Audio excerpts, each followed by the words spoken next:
सभी को नमस्कार। मैं Shubhkaran, assistant professor EFM government PG college Jhunjhunu. आज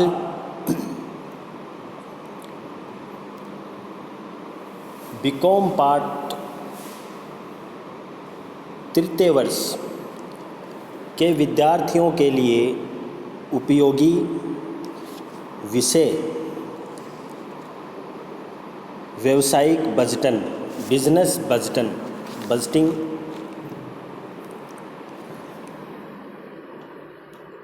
ईएफएम पेपर सेकंड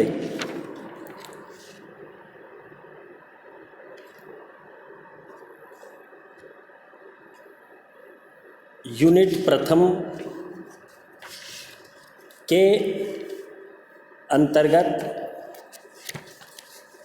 चैप्टर प्रथम व्यावसायिक बजट एवं बजटन में परीक्षा के अंतर्गत महत्वपूर्ण प्रश्न बजटन को परिभाषित कीजिए, इसके क्या उद्देश्य हैं, बजटन के क्या सिद्धांत हैं, बजटन के क्या लाभ व महत्व है और इनकी सीमाओं के बारे में अध्ययन करेंगे।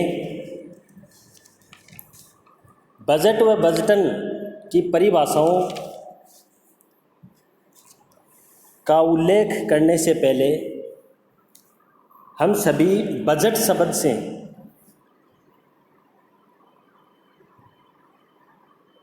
परिचित हैं।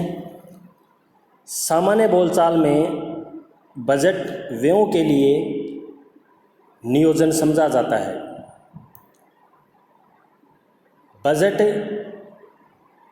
आय व व्ययों का एक ब्यौरा कहलाता है।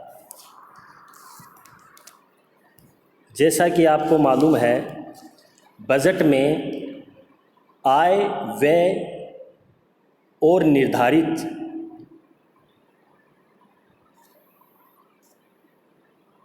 सीमावधि के अंतर्गत तैयार किया जाता है।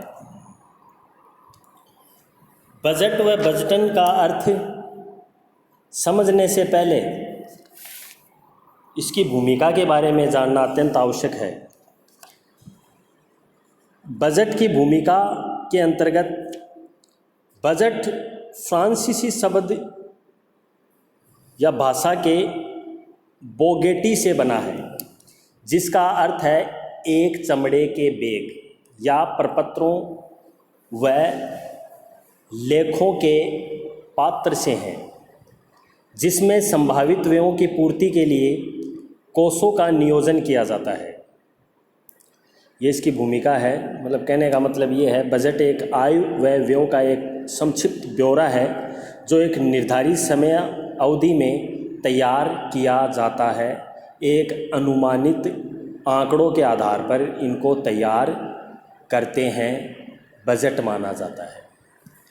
अब बजट का अर्थ समझे सामान्य शब्दों में। बजट आय व व्ययों का एक संक्षिप्त ब्यौरा है जो निश्चित समय के लिए निश्चित कार्यक्रम में इनको तैयार किया जाता है। अर्थात व्यवसाय में बजट भविष्य में एक निश्चित समय के लिए संस्था की योजनाओं, नीतियों, कार्यक्रमों की एक संख्यात्मक विवरण के रूप में अभिव्यक्ति है, बजट कहलाता है। दूसरे शब्दों में कहें, बजट या लाभ योजना एक निश्चित अवधि के लिए प्रबंध की योजनाओं एवं नीतियों का औपचारिक संख्यात्मक विवरण है जो उस अवधि में मार्गदर्शक या रूपरेखा के रूप में उपयोग किया जाता है। अर्थात बजट का एक आय एवं व्ययों का अनुमान लगाया जाता है, जिसमें निश्चित समय के लिए, निश्चित समयावधि के लिए इसको तैयार किया जाता है। विभिन्न परिभाषाओं के माध्यम से बजट को समझेंगे।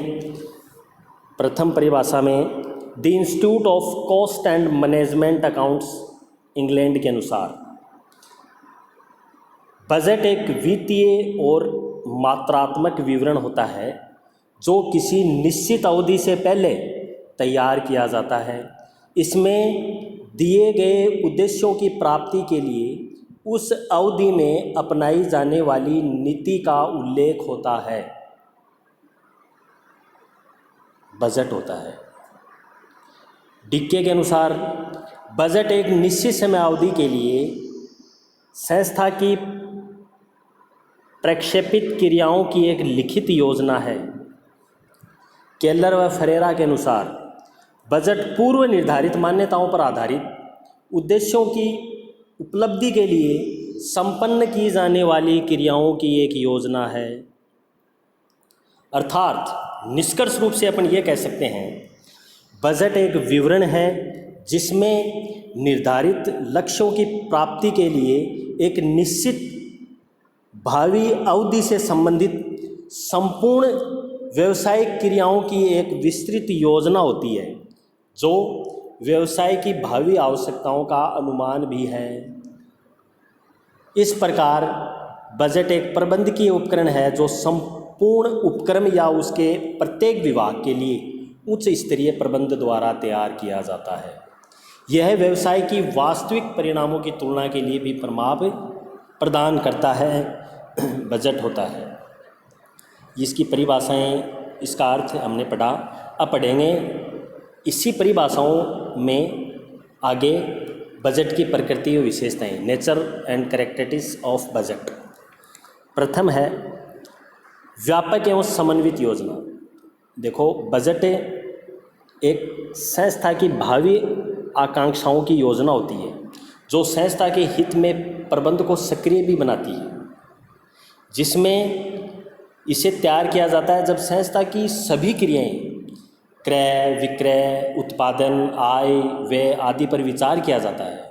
संपूर्ण उपक्रम का बजट होता है, जिसे अपन मास्टर बजट भी कहते हैं। यद्यपि उपक्रम के प्रत्येक विभाग या खंड का पृथक बजट भी तैयार किया जाता है, किंतु ये संपूर्ण बजट के घटक भी होते हैं, इसे मास्टर बजट के घटक भी होते हैं इसमें। दूसरा है मौद्रिक वित्तीय रूप में व्यक्त, इसे मौद्रिक रूप में भी व्यक्त किया जाता है। यद्यपि प्रारंभ में इसे मात्रा में बनाया जा सकता है, जैसे क्रय, उत्पादन बजट, कच्चे माल व निर्मित माल की इकाइयाँ। श्रम बजट में मानव एवं श्रम घंटे होते हैं, अथवा विक्रय बजट में क्षेत्र व ग्राहक हो सकते हैं। किंतु एक समन्वित एवं व्यापक बजट भी तैयार किया जाता है। जब ये सभी बजट एक सामान्य इकाई में व्यक्त किए जाएं तो उसे सामान्य मुद्रा इकाई भी है, इसलिए मौद्रिक रूप में व्यक्त किया जाता है। ये दूसरी परिभाषा थी, मौद्रिक एवं वित्तीय रूप में व्यक्त। तीसरी विशेषताओं में संस्था की क्रियाओं एवं संसाधनों की योजना। बजट संस्था की संपूर्ण क्रियाओं एवं संसाधनों की योजना बनाने का तंत्र भी है। इसमें विभिन्न योजनाएं बनाई जाती हैं जो कि कोषों और स्रोतों को सम्मिलित किया जाता है। चौथी विशेषताएं में आती हैं विशिष्ट अवधि की भावी योजनाएं। विशिष्ट अवधि की भावी योजनाओं के अंतर्गत अपन एक अनुमान विशेष अवधि के अनुसार इनको तैयार करते हैं, जैसे साप्ताहिक, माह, प्रतिवर्ष, अल्पकालीन, दीर्घकालीन समयावधि में इसको तैयार किया जाता है। पांचवी विशेषताओं में बजट एक प्रमाप है। बजट एक स्टैंडर्ड के रूप में भी इनको तैयार किया जाता है, जो कि वर्तमान, भूतकालीन, भावी घटनाओं को ध्यान में रख के इनको तैयार किया जाता है। अनुमानों को इसमें संशोधित भी बाद में किया जा सकता है। तो ये इसकी विशेषताओं, इसकी प्रकृति के बारे में अपने अध्ययन किया। अब अपना अध्ययन करेंगे बजटन।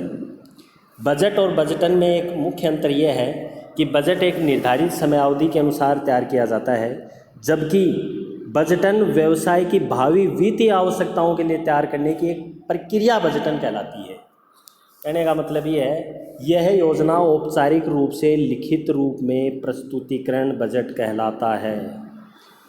व्यवसाय में सर्वोच्च स्तर पर प्रबंध की 3 महत्वपूर्ण कार्य होते हैं: नियोजन, समन्वय, नियंत्रण। इस प्रकार इनको अपन समझते हैं। बजट तैयार करते समय अपने विभिन्न कठिनाइयों का सामना अपने करना पड़ता है। उनको किस प्रकार कंट्रोल करना है, किस प्रकार मैनेजमेंट क्रिया करनी है, किस प्रकार इसको तैयार करना है, तो इसमें अपन विभिन्न प्रकार की विधियों को शामिल किया जाता है। देखो, इस परिभाषाओं में, बजटन की परिभाषाओं में जे बेटी ने कहा कि बजट तैयार करने की संपूर्ण प्रक्रिया को ही बजटन कहा है। मतलब बजट बनाने से लेकर के अंतिम तक, जब तक वो तैयार हो जाता है, जो भी उसमें प्रोसेस लगती है, उसको अपन बजटन कहते हैं। रोलैंड एवं हर के अनुसार बजट निर्माण की क्रिया कही जा सकती है। मतलब कहने का मतलब है प्रोसेस, जो इसकी प्रोसेस होती है उसे अपन बजटन कहते हैं। अगली अगर अपने परिभाषाओं को अपने इसमें देखें तो विलियम जे वक्टर के शब्दों में कहा है कि बजटन एक प्रकार का भविष्यकालीन लेखांकन है जिसमें वास्तविक सौदा होने से पूर्व ही भविष्य की समस्याओं को व्यवहारों के वास्तविक या वास्तव में घटित होने से पहले ही कागज़ पर लिख दिया जाता है, बजट कहलाता है या बजटन कहलाता है। अब देखो, ये तो इसकी विशेषताएं अपन ने अपने अध्ययन किया। अब पढ़ेंगे अपन बजटन के उद्देश्य। बजटन के देखो मूलभूत से अनेक प्रकार के उद्देश्य हैं। बजटन के उद्देश्यों में अपन संक्षेप में अपना अध्ययन करें। बजटन का मुख्य उद्देश्य नियोजन तथा संस्थाओं की क्रियाओं को समय समय पर नियोजित करने में मदद देना होता है। यह मुख्यतः संदेश वहन का श्रेष्ठ साधन है। बजट के माध्यम से ही प्रबंध व प्रशासन अपनी नीतियों को कार्यरत व्यक्तियों तक पहुंचाने में सफल होता है। इसके उद्देश्य अपन पढ़ेंगे। पहला है भविष्य के लिए नियोजन, फ्यूचर के लिए प्लानिंग करने के लिए भी, जिसमें अपन भावी घटनाओं का वर्तमान में ही उल्लेख या चित्रण करके उसको समझ लेते हैं कि मार्केट की क्या स्थिति है, क्रय, उत्पादन, विक्रय। इस प्रकार से भविष्य के लिए भी नियोजन इसका मुख्य उद्देश्य है। सवन भी बजट का एक मुख्य उद्देश्य है, जो संस्था के लक्ष्यों और नीतियों की संस्था में कार्यरत व्यक्तियों को जानकारी देता है ताकि उन्हें समझ सके, सहयोग दे सके, उन्हें कार्यान्वित कर सके। उच्च प्रबंध का ये कर्तव्य है कि निचले प्रबंध स्तर पर कार्यरत लोगों को उनके अपेक्षित निष्पादन की जानकारी दे। उच्च प्रबंधक कर्मचारियों को यह जानकारी बजट के माध्यम से ही देता है। तो समन भी एक होता है जिससे आसानी से जानकारी या आवागमन हो सके, कम्युनिकेशन हो सके। समन्वय, कोऑर्डिनेशन, समन्वय बिठाना बहुत ज़रूरी है। एक बजट का एक उद्देश्य संस्था की विभिन्न क्रियाओं एवं विभागों में समन्वय स्थापित करता है। इसके लिए विक्रय, उत्पादन, क्रय, वित्त आदि क्रियाओं में तालमेल बिठाने का कार्य भी करता है, जो कि विभिन्न प्रकार से अधिकारी इसमें सक्रिय भाग लेते हैं। समन्वय होना बहुत ज़रूरी है। नियंत्रण, कंट्रोल, बजट का उद्देश्य संस्था की परिचालन क्रियाओं पर नियंत्रण होना बहुत ज़रूरी है, जिसको अपन आसानी से निष्पादन कर सकें। ये नियंत्रण है। अभिप्रेरणा, मोटिवेशन। बजट में अगले वर्ष प्राप्त किए गए भौतिक एवं वित्तीय लक्ष्यों को निर्धारित किए जाते हैं। यदि बजट निर्माण में कर्मचारी सक्रिय रूप से भाग लेते हैं तो बजटन इन लक्ष्यों को पूरा करने में उन्हें अभिप्रेरित करते हैं। तो अभिप्रेरणा, ये इसके 5 मुख्य उद्देश्य हैं। प्रथम था, आपने पढ़ा, भविष्य के लिए नियोजन, संवन, समन्वय, नियंत्रण और अभिप्रेरणा। अब पढ़ेंगे अपन बजटन के सिद्धांत। बजटन के सिद्धांत, बजटों का निर्धारण कुछ सामान्य सिद्धांत के आधार पर भी किया जाता है, जिनके बारे में विभिन्न विद्वानों ने एक सामान्य स्वीकृति होती है।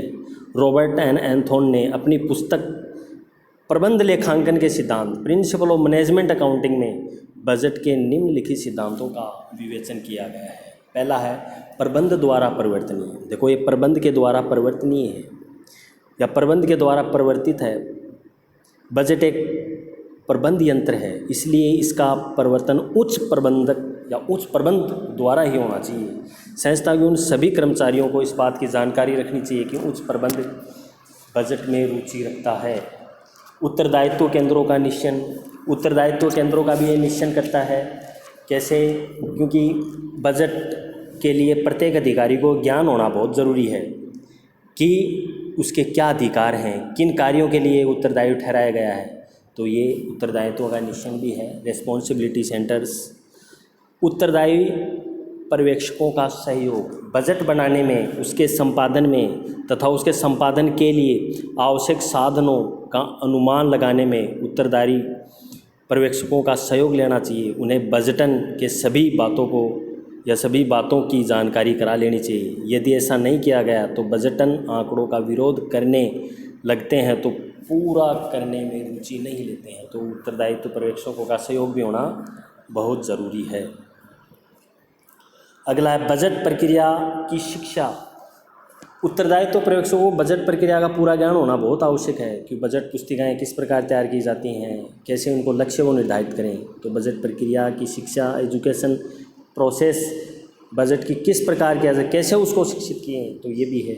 बजट अवधि एक निश्चित समय अवधि में ये तैयार किया जाता है। ये भी सिद्धांत है, एक निश्चित समय अवधि होनी चाहिए। 1 वर्ष है, साप्ताहिक है, माह है। तो इस प्रकार से एक रूपता भी एक बजट में होना बहुत ज़रूरी है, क्योंकि इसमें प्रत्येक श्रम लागत में वास्तविक रूप से इसको तैयार किया जाता है। बजट व लेखांकन प्रणाली में प्रयोग किए जाने वाले शब्दों का समानार्थी होना बहुत ज़रूरी है। अगला है सिद्धांत समुचित प्राप्य लक्ष्य, टारगेट्स जो भी है लक्ष्य, इसका बजट बनाने का क्या उद्देश्य है, क्या लक्ष्य है, ये होना बहुत ज़रूरी है। ये भी एक सिद्धांत है। महत्वपूर्ण अपवाद, क्या इसके एक्सेप्शंस हैं? वास्तविक परिणामों की बजट लक्ष्यों की तुलना करने में थोड़ा बहुत अंतर अवश्य पाया जाता है, और इसके अपवाद सिद्धांत का भी पालना किया जाना चाहिए, जिसमें ध्यान केंद्रित हो। बजटन लागत व लाभ में समन्वय, बजटन लागत और लाभ में भी समन्वय रखना जरूरी है, जिसमें बजट प्रणाली पर किए गए व्ययों की प्रतिशतकता बरतनी चाहिए। किसी भी स्थिति में इस प्रणाली पर किया गया व्यय इससे प्राप्त होने वाले लाभों से अधिक नहीं होना चाहिए, अन्यथा इस प्रणाली की उपादेयता समाप्त हो जाएगी। सहायक व मूल कार्यों में अंतर, अगला है सिद्धांत सहायक व मूल कार्य में अंतर। बजट अधिकारियों का कार्य संस्था में मुख्य कार्यों में सहायता पहुंचाना है। बजट बनाना मुख्य कार्य नहीं है। संस्था के मूल उद्देश्यों की पूर्ति के लिए योजना बनाने का उत्तरदायित्व प्रबंधकों पर होता है। इसलिए बजट तैयार करने में अधिकारियों के सहायक एवं मूल कार्यों में स्पष्ट अंतर किया जाना चाहिए। बजट अनुमानों का पुनरीक्षण, बजट अनुमानों की जांच पुनरीक्षण उच्च प्रबंधक द्वारा किया जाना चाहिए। अगर ऐसा नहीं किया जाता है तो कर्मचारियों में ये भ्रांति उत्पन्न हो जाती है कि प्रबंधक बजटन में आस्था नहीं रखते हैं। लास्ट है अंतिम अनुमोदन। बजट को अंतिम रूप से स्वीकृत करने के लिए एक निश्चित विधि अपनाई जानी चाहिए। इसके लिए स्वीकृत बजट की सूचना सभी अधिकारियों को यथाशीघ्र दे देनी चाहिए। मौन स्वीकृति से संस्था के कर्मचारियों में भ्रांति फैल सकती है। ये तो इसके हो गए सिद्धांत। अब अगर पढ़ेंगे वेरी महत्वपूर्ण, वेरी इंपॉर्टेंट टॉपिक, बजट के लाभ महत्व है, एडवांटेज और सिग्निफिकेंस और बजटन। एडवांटेज और सिग्निफिकेंस और बजटन में, बजटन प्रबंध का एक तंत्र है। यह व्यवसाय की भाविक क्रियाओं को प्रभावित करने वाले घटकों का मूल्यांकन भी है। संस्था अपने सीमित साधनों का कुशलतम उपयोग करके अधिकतम लाभ कमाना चाहती है। बजट से प्रबंध को नियोजन, समन्वय, नियंत्रण आदि को सहायता मिलती है। साथ ही इनके निम्नलिखित लाभ हैं।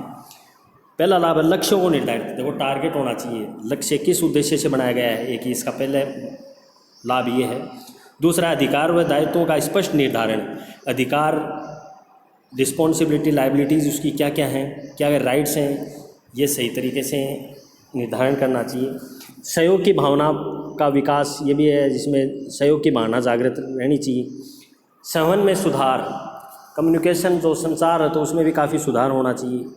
निष्पादन, मूल्यांकन एवं नियंत्रण, बजट नियंत्रण में सहायक होता है कि उसका निष्पादन, मूल्यांकन किस प्रकार किया जाए। छठा है संसाधनों का अनुकूलतम उपयोग, संसाधनों का पूर्ण रूप से अनुकूलतम उपयोग होना चाहिए। ये भी एक महत्वपूर्ण इसका है लाभ।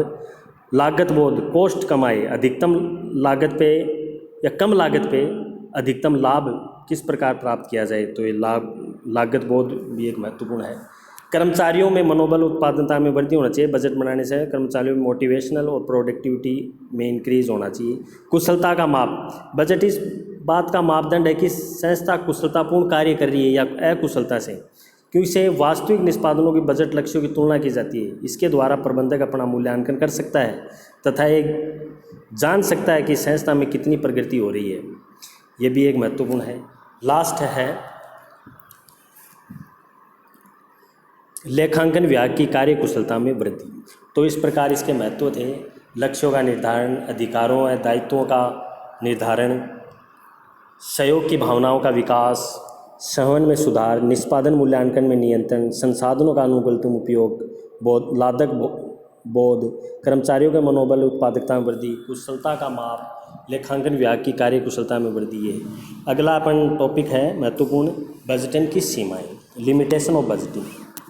बजटन की सीमाओं में अपन जाने, बजटन उपयुक्त वर्णन में लाभों से ये प्रतीत होता है कि बजटन प्रबंध के लिए महत्वपूर्ण उपयोगी तंत्र है, किंतु प्रत्येक तंत्र की कुछ सीमाएं भी होती हैं। उन सीमाओं के भीतर उनका उपयोग लाभप्रद होता है। बजटन भी सीमा रहित तंत्र नहीं है, इसकी कुछ सीमाओं भी हैं। अतः बजटन पद्धति का प्रयोग करते समय इन सीमाओं को दृष्टिगत रखना आवश्यक है। बजटन की प्रमुख सीमाएं निम्न प्रकार हैं। पहली है अनुमानों पर आधारित। अपन इसमें अनुमान लगा सकते हैं, सिर्फ अनुमान के आधार पर आधारित होती है, जिसमें शुद्धता नहीं कह सकते इसको, निष्कर्ष लगाए जाते हैं तो विवेकपूर्ण नहीं होता है। तो एक तो ये सबसे बड़ी सीमाएं इसकी ये है। शक्ति का भय, शक्ति का भय भी है, मतलब जब बजट लक्ष्यों को मात्रा व मुद्रा में व्यक्त किए जाते हैं, जब बजट समंकों को अंतिम मानने की प्रवृत्ति बढ़ती है, तो ऐसी स्थिति में बजट योजना का कठोर या सख्त होना निश्चित सा हो जाता है। ये भी एक है शक्ति का भय। अगला है बजट क्रियान्वयन स्वचालित नहीं है, अपने आप नहीं चलता है। बजट में निर्माण व उनका क्रियान्वयन भी सम्मिलित है। इसलिए केवल बजट बनाने का आशय ये नहीं है कि उसका क्रियान्वयन स्वतः हो जाएगा। बजट क्रियान्वयन में प्रबंध के सभी स्तरों व अधिकारियों की सक्रिय भागीदारी तथा सहयोग पर निर्भर करता है। अतः संगठन के प्रत्येक सदस्य को बजट लक्ष्यों को प्राप्त करने में निरंतर पूरा सहयोग या प्रयास करना चाहिए। अगला है आंतरिक संघर्ष, इंटरनल स्ट्रगल, क्या क्या करना पड़ता है इसमें आंतरिक संघर्ष में प्रतिस्पर्धा अनुचित दबावों को प्रोत्साहन देती है। संस्था के बजट में प्रत्येक विभागाधिकारी अपने विभाग के लिए अधिकतम सुविधाएं प्राप्त करने की कोशिश करता है। ये भी है, इस आपस में अगर मनमुटाव है तो इसमें आंतरिक संघर्ष भी एक सीमा है। तानाशाही प्रवृत्ति को प्रोत्साहन, संस्था के व्ययों को बजटन सीमाओं के भीतर रहने वाले उत्तरदायी अधिकारी किसी व्यय की कमी करने के लिए तानाशाही प्रवृत्ति अपनाने लगते हैं।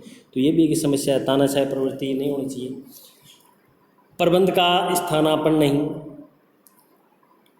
यह सदैव ध्यान रखना चाहिए कि बजट न तो प्रबंध को प्रतिस्थापित कर सकते हैं और नए निर्णय ले सकते हैं। बजट एक प्रबंधकीय कार्यों की एक सूत्र में निपटने के लिए नहीं बनाया गया है, यह एक प्रबंध की उपकरण है। इसलिए बजट को स्वामी के बजाय एक सेवक समझना चाहिए। खर्चीली प्रणाली या खर्चीली पद्धति, बजट कार्य से पहले अनेक अनावश्यक या आवश्यकताओं की पूर्ति करनी पड़ती है। इस पर पर्याप्त व्यय होता है, जो प्रत्येक व्यवसायी के लिए सहज बात नहीं है। अतः बजटन एक खर्चीली पद्धति है। अनेक व्यवसायों में बिना बजटन के भी पर्याप्त लाभ हो सकते हैं। समय की बर्बादी लास्ट है इसकी सीमाओं में, समय की बर्बादी। बजट प्रक्रिया समय की बर्बादी है, क्योंकि बजट तैयार करने, मूल्यांकन करने और उसके संशोधन करने में पर्याप्त समय बर्बाद हो जाता है। ये उसकी सीमाएं हैं, महत्व सीमाएं और उसकी विशेषताएं, उद्देश्य, इनके बारे में आप अपने संक्षिप्त में अध्ययन किया। ये व्याख्यान आपके लिए बहुत उपयोगी सिद्ध होना चाहिए, जो कि आपके एग्ज़ाम की दृष्टि से बहुत ही महत्वपूर्ण प्रश्न है। आपकी प्रथम यूनिट में बीकॉम पार्ट तृतीय वर्ष EFM सेकंड में या आपकी प्रथम यूनिट में थ्योरेटिकल पोर्शन में क्वेश्चन आता है। कि बजट व बजटन को परिभाषित कीजिए, इसके क्या विशेषताएं हैं, क्या उद्देश्य हैं, क्या उसके लाभ महत्व हैं, क्या उनकी सीमाएं हैं।